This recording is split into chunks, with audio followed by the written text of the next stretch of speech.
Alors, bonsoir à tous. Euh, j'ai pas trop l'habitude de faire des vidéos, mais là, je me sens un peu obligé, vu la situation actuelle. Bon, je pense que j'ai mon mot à dire, je suis personne, mais voilà, je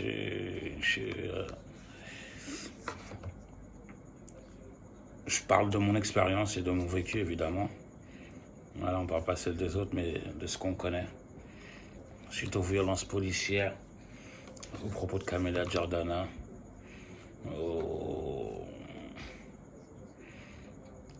au meurtre de George Floyd. Et je parle pas pour une communauté spécialement, je parle pour tout le monde. Bon, ce qui se passe aux États-Unis, ce qui s'est passé aux États-Unis, c'est effroyable. Et je sais que bon nombre de personnes, ils n'ont pas pu regarder la vidéo en entier, ça c'est sûr. Et je reviens sur les propos de Camélia, que je soutiens, même si je pense que le mot massacre, c'était un peu fort. Mais nier qu'il n'y a pas de violence policière, c'est être dans le déni. Voilà. Je parle de ce que je connais, je parle de ce que j'ai vécu. J'en ai vécu aussi des violences policières. Des fois, je les cherchais. Je l'avoue. Pas tout le temps, mais des fois, je les cherchais.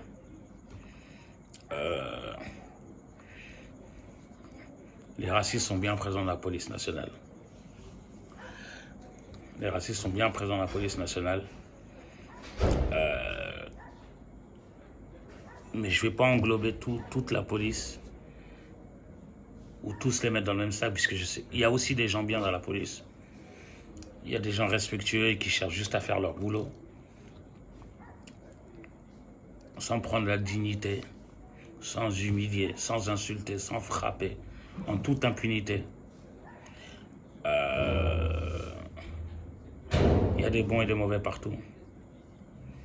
Nous, les jeunes de banlieue, c'est vrai qu'il y a beaucoup de choses à dire sur nous. Mais on est arrivé à un point où on se méfie tellement l'un de l'autre que ça finit toujours mal. Ça finit toujours mal. Et nier qu'il y a des violences policières, c'est que toi, dans ton petit salon, c'est que tu l'as jamais vécu, tout simplement. 90% des jeunes de banlieue. Je parle de ce que je connais, banlieue parisienne. J'ai grandi dans le 93. 90% de ces jeunes-là, on s'est déjà fait contrôler à cause de notre couleur de peau ou à cause de notre tenue vestimentaire, parce que généralement on est reconnaissable à 1000 km. Et ça, on ne peut pas le nier. Les violences policières, ça n'a pas commencé aujourd'hui, je pense. Et vu à la vitesse où ça va, c'est pas prêt de s'arrêter. Parce que monsieur Éric Ciotti est venu avec une proposition de loi. Et je pense que c'est vraiment mettre de l'huile sur le feu.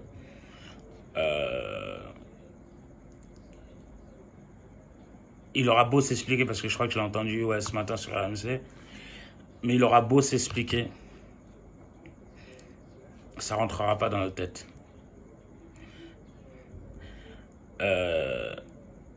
Allez dire à tous les gens qui se font manquer de respect tous les jours par les policiers, qui se font pas filmer, bien sûr, qui s'en sortent toujours, parce qu'au final des finales, Parce que je parle de ce que je connais.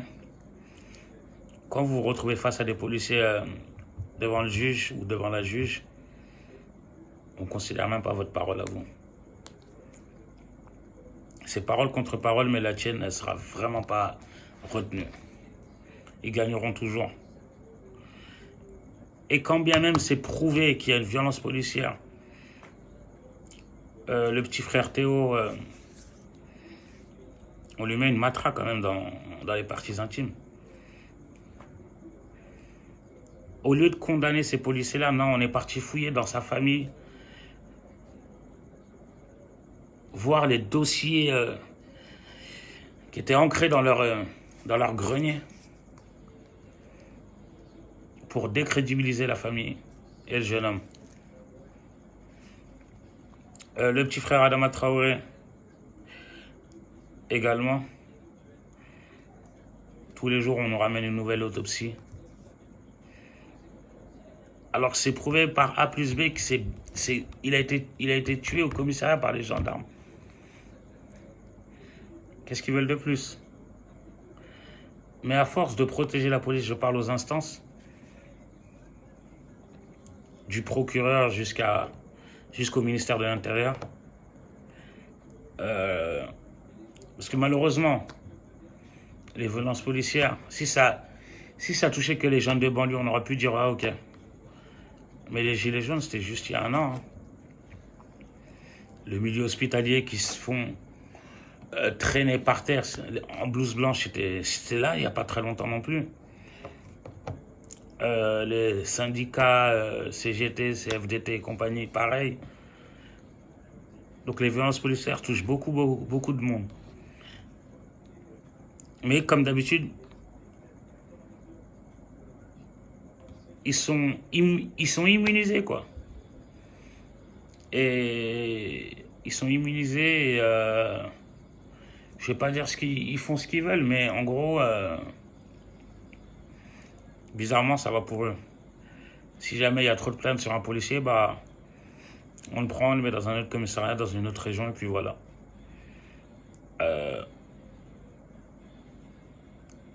En gros, moi, je suis personne, je suis le porte-parole de personne, mais en gros, ce qui est en train de se passer aux États-Unis, si ça continue, si l'État français continue de nier ce problème, ce qui s'est passé en 2005, ce sera x5. Donc j'appelle M. Castaner à ouvrir les yeux. Il y a des bons comme il y a des mauvais partout. En banlieue aussi, il y a des mauvais. On était mauvais, on ne dit pas qu'on ne l'a pas cherché de temps en temps. C'est vrai. Moi, je parle de mon cas personnel. Bien sûr, des fois, je l'ai cherché. Peut-être que des fois, j'ai mérité une claque ou deux, oui, c'est vrai. Mais pour autant, les policiers à la base, leur premier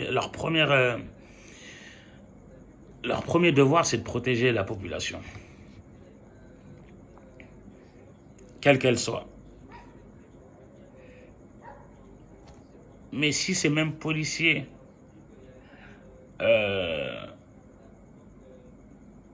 oui, mais Camélia, elle n'a pas tort quand elle dit que oui, on a peur de sortir de chez nous. C'est pas qu'on a peur de sortir de chez nous. Mais un truc qui arrive à beaucoup de personnes dans mon cas, juste conduire, exemple. Quand on voit les policiers, même si on est en règle, on n'a rien, on est en règle, totalement en règle, on a toujours peur de se faire contrôler. C'est ce sentiment-là qu'on a. Même en étant chauffeur Uber pendant un moment, même en travaillant, on a peur de se faire contrôler. C'est un sentiment très, très, très bizarre. Mais tant que tu ne l'as pas vécu, tu ne peux pas savoir ce que c'est. Je venais d'avoir mon permis il y a quelques années. Je me suis fait contrôler 5 fois dans une journée. 5 fois. Pas dans la même ville et pas par les mêmes policiers. Le délit de faciès, on l'a tous vécu. Au moins une fois ou deux. Ça, c'est minimum. Donc moi, je n'irais pas jusqu'à dire que oui, les policiers nous massacrent, oui, non. Mais il y a de plus en plus de racistes dans la police. Vous prenez un petit jeune de 22 ans, 23 ans, qui a grandi en Meurthe-et-Moselle ou bien dans le Loir-et-Cher. Vous le mettez dans le 93, qui est devenu un département vraiment haut en couleur. Qui veut dire que y a beaucoup de gens de couleur, quoi. Qui a auparavant, qui a fait toute son enfance, entouré de gens comme lui, entre guillemets. De la même couleur de peau que lui. Forcément, il ne saura pas où se mettre. Formez-les, sensibilisez-les. Apprenez-leur que oui, on est pareil, mais en même temps, on n'est pas pareil. Voilà. Parce qu'on n'a pas vécu dans le même milieu social, tout simplement. Il y a quelques semaines, Lissani, le gars qui traite de bougnoul. Mais ça arrive tous les jours, ça. Sale négro, sale noir. Mais ça arrive tout le temps, ça. C'est juste que cette fois-ci, ça a été capturé par la caméra, tout simplement. Mais ça arrive tout le temps, ça. Tout le temps, tout le temps, tout le temps. Et voilà, moi, c'est un petit coup de gueule, quoi. En gros, il y a des bons, il y a des mauvais partout. Et il y a du boulot, on a du boulot, on a du boulot. Dans le pays de la démocratie, ce qui nous énerve vraiment, c'est le deux poids, deux mesures. C'est le deux poids, deux mesures. Parce que je vois que tous les journalistes français sont en train de commenter ce qui se passe aux États-Unis. Alors que ça se passe sous leur nez en France, mais pour preuve, comme il a dit et ses propos, tout le monde lui est tombé dessus. Même le mec le plus cool de France, Cyril Hanouna, est tombé dessus. Oui. Je dirais qu'elle est un tout petit peu exagérée. Mais nier les faits, c'est encore pire de nier les faits. Ça se passe tous les jours dans le territoire français. Le pays de la liberté, de l'égalité et de la fraternité. Fraternité, ça, on l'a enlevé il y a longtemps. Liberté, tous les jours, on nous en enlève un peu. Et l'égalité, ça fait longtemps qu'on l'a plus vu, ça. Encore une fois, je ne suis pas en train d'attaquer la police. J'attaque les mauvais insectes qui sont à l'intérieur de cette police. Les instances qui sont au-dessus de la police. Et qui surprotègent et qui immunisent leurs collègues et leurs chers amis. Voilà. Et je ne suis pas voyant, non. Mais à force d'étouffer les affaires, ça va empirer, ça va empirer, ça va empirer, et un jour ce sera intenable. Et comme Trump, Macron sera obligé de ramener l'armée. Et personne ne veut que ça arrive jusqu'à là. Personne. Des droits égaux, tout simplement. Voilà, c'était mon petit coup de gueule.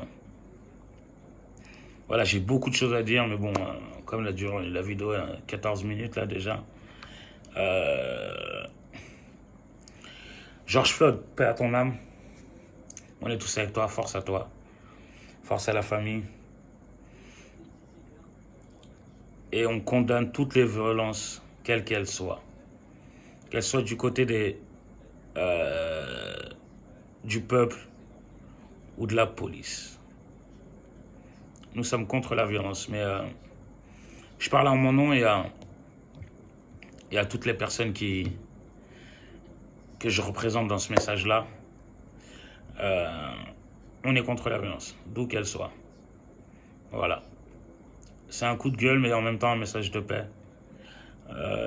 Et faire comprendre à certaines, parce que on voit un certain commentaire,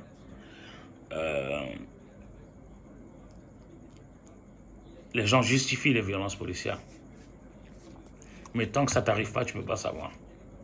Tant que tu l'as pas vécu, ou bien ton fils, ou ta fille, ou ton neveu, ou ton mari, quelqu'un de ta famille, un proche de toi l'a pas vécu, tu peux pas savoir ce que c'est.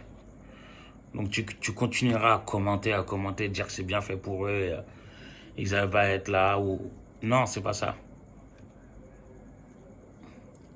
Voilà. Donc tant que la liberté d'expression est encore autorisée, on doit dire ce qu'on pense.